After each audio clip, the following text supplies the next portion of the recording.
Dr. Sundus Mustaqim. Dr. Saiba, the question is, fine, we are facing this recent wave of terror in Pakistan, and of course our security forces are very vigilant and the resolve as shown by the Chief of Army Staff as well. But the question is how it is impacting our society, like as individual, the common citizen, when we hear the news that like 18 soldiers, they embraced martyrdom in defense of their country, homeland, and the people of Pakistan like us. I mean, the psychological impact, how do you think that how we are going to cope with this at least? Of course, psychologically and emotionally speaking, it is disturbing our people day to day in our day-to-day lives. People from different walks of life are directly affecting with this current wave of violence and terrorism.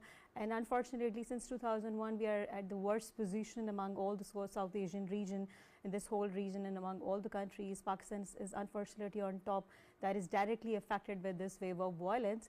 And if we have to look at the reasons, there are many reasons, but as you asked about the psychological and emotional impact. So of course, being in the third world country, we face inflation, we face poverty, we face this terrorism, and by listening to such stories every day. So it is of course directly affecting emotionally and psychologically, but we need to look at the reasons of these insurgencies and violence. And unfortunately, our neighboring countries, let me say, India is on top, and in Afghanistan, but we cannot directly blame it's BLA or it's TTP, because we all know that India is backing the BLA or TTP. So I think it's on our part as well, because we have this huge miscalculation when right after the withdrawal of US and Afghanistan, because we actually miscalculated. We thought if there is a good Taliban, because there is a good Taliban and bad Taliban over there. So we mistakenly thought if the good Taliban will make the government in Taliban, so that will actually help us in strengthening the good ties between Pakistan and Afghanistan. But unfortunately, it didn't happen, because the Taliban is now under the safe havens or under the protective umbrella of this good Taliban government in Afghanistan. So actually the bad Taliban of our dictionary actually. So that distinction still exists, that is there a good or bad Taliban or no? We in National Action Plan, there was a point when we thought that that as we are too good in policies, but unfortunately quite not as good in when it comes to implementation of those policies.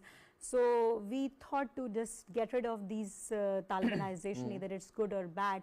But later on, we are still stuck, and we got confused between good and bad Taliban. And these are the bad Taliban, those who are backed by these good Taliban. And India is actually backing the RAW is actually backing this whole Talibanization, and they are supporting BLA. BLA is very powerful today. No, but what do we expect otherwise from the agencies like RAW or the countries like India?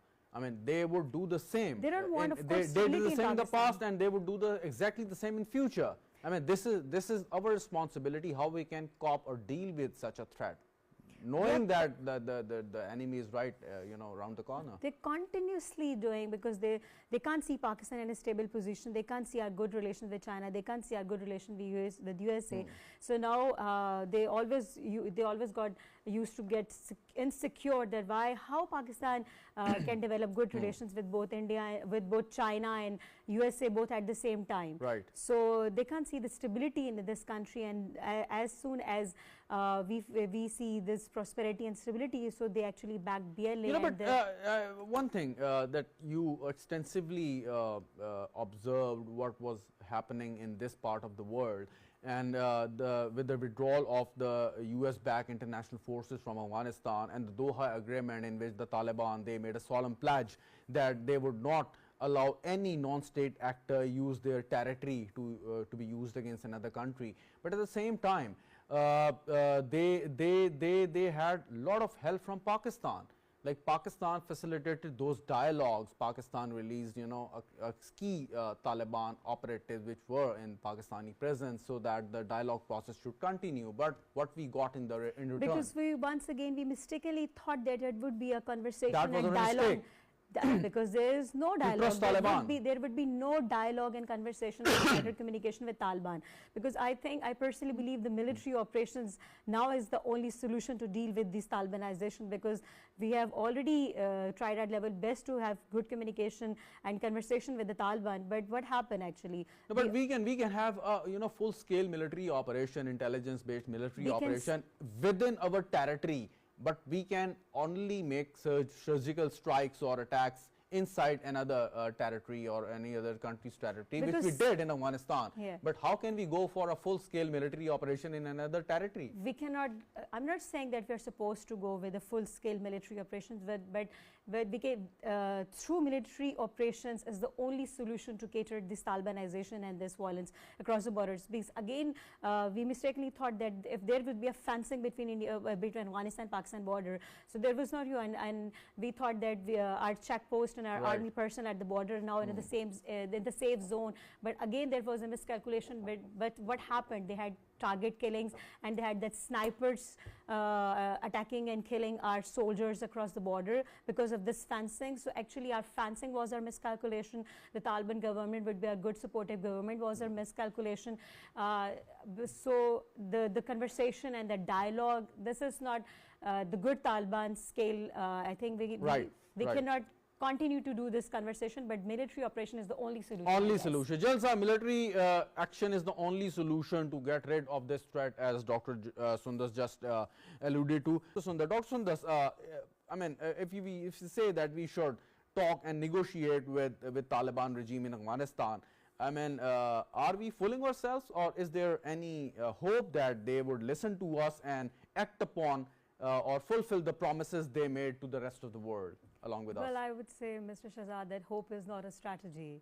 So we can, if we can only hope and we can only wish, so there is no thing like stuff like wish and pray.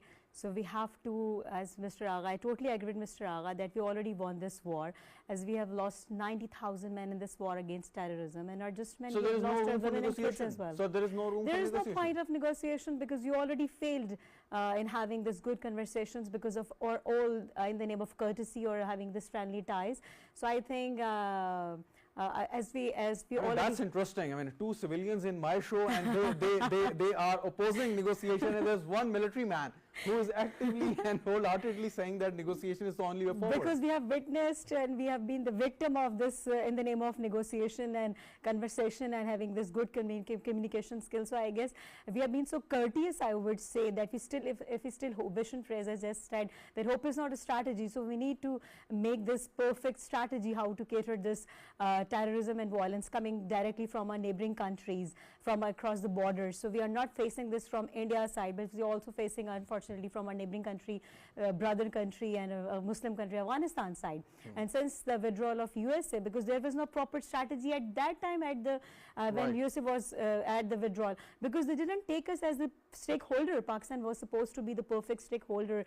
They were supposed to have peace dialogues with us, but they didn't even bother to take Pakistan as a stakeholders when there was a time of the US withdrawal. So what are we supposed to do if we cannot hold dialogue with Taliban regime or such elements? What are we supposed to do? Like, as Mr. Zahid said, invade Afghanistan, what we can do? As Mr. Zahid very correctly pointed out, that there is a certain elements within our state. So first we need to counter those elements, those who are like I would say are having we have in our roots, as I said, BLA and TTP, for example. TTP is actually coming from the Afghanistan side, but what about BLA, which is coming from the Balochistan side? And we have faced in last year in 2024, we faced 95% of those terrorist and violent attacks only from these KPK and Balochistan, only from these two provinces. 95% of the terrorist attack and violent activities only from these two provinces. Why?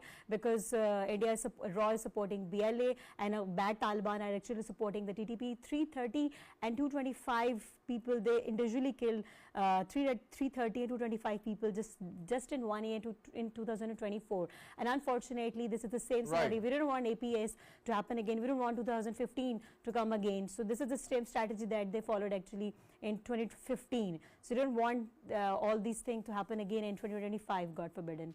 So in order to cater national level and from across the border, we need to, first of all, we need to counter those elements, those who are actually disturbing the inside fabric of the society. Okay, okay, Jain Saab, you must remember there was an incident in Canada where Sikh nationalist was murdered by raw operatives, or I mean their assassins, and there was a thorough and complete investigation by the Canadian authorities, and the political the government, the Canadian government, and you know their politics. You regularly appear on Indian current affairs shows, and you defend the viewpoint of the state of Pakistan and the Pakistan.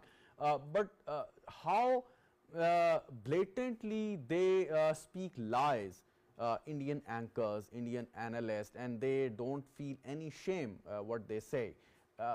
I mean, not comparing our media with the Indian media, but the thing is, when you have to build a certain narrative, you have to tell people what is the truth. But here the truth is blurred among the voices and the shouting matches, and you know the fancy faces and the arguments, and you know the flowery English.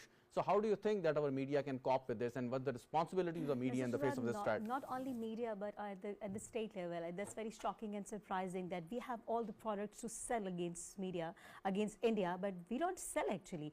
And they don't have anything against Pakistan to sell, but the way they manipulate, the way they exaggerate, you know, their negative propaganda, their, I don't know, why don't we sell the product we have against India? So they have a bogus product, but they are good salesmen. They are very good, they have good marketing strategy to sell anything against Pakistan during their election campaigns, during in their media.